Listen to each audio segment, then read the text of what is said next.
14 December শহীদ বুদ্ধিজীবী দিবস। 1971 সালের এই দিনে দখলদার পাকিস্তানি হানাদার বাহিনী ও তাদের দোসরদের সাহায্যে ঢাকা বিশ্ববিদ্যালয়ের ক্যাম্পাস ও বিভিন্ন স্থান থেকে দেশের বরেণ্য ব্যক্তিদের অপহরণ করে রায়েরবাজার ও মিরপুরে তাদের হত্যা করা হয়। শহীদ বুদ্ধিজীবী দিবসটির স্মরণে ময়মনসিংহের ফুলবাড়িয়া উপজেলা আওয়ামী শিল্পী গোষ্ঠীর আয়োজনে চেতনার অযুত স্ফুরণে প্রজ্বলিত শিরোনামে আলোর মিছিল অনুষ্ঠিত হয়েছে।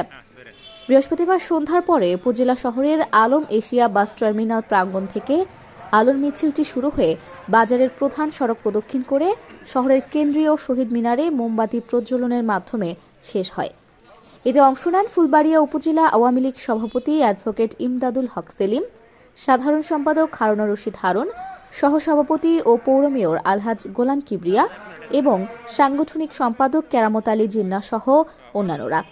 মোমবাতি প্রজ্বলন শেষে এমএইচ প্রেসকে দেওয়া সংক্ষিপ্ত প্রতিক্রিয়ায় নেতারা বলেন, পাকিস্তানি হানাদার বাহিনী ও তাদের এদেশীয় দোসররা 1971 সালের এই দিনে মহান মুক্তিযুদ্ধের চূড়ান্ত বিজয়ের প্রাক্কালে দেশের খ্যাতনামা ব্যক্তিসহ বহু গুণীজনকে নির্মমভাবে হত্যা করে।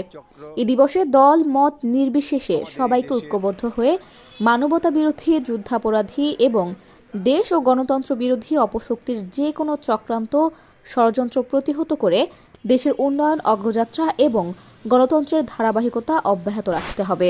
1971 সালের এই দিনে যখন চূড়ান্ত বিজয় 16 ডিসেম্বরের প্রাক্কালে পশ্চিমা শাসক গোষ্ঠী জাতিকে মেধাশূন্য করার জন্য এদেশের শ্রেষ্ঠ বুদ্ধিজীবী, লেখক, সাংবাদিক, ডাক্তার, চিকিৎসক, আইনজীবী এবং যারা বাংলাদেশের আগামী দিনের উজ্জ্বল নক্ষত্র ছিল তাদেরকে গুলি করে হত্যা করে জাতিকে মেধাশূন্য করার প্রয়াস চালিয়েছিল।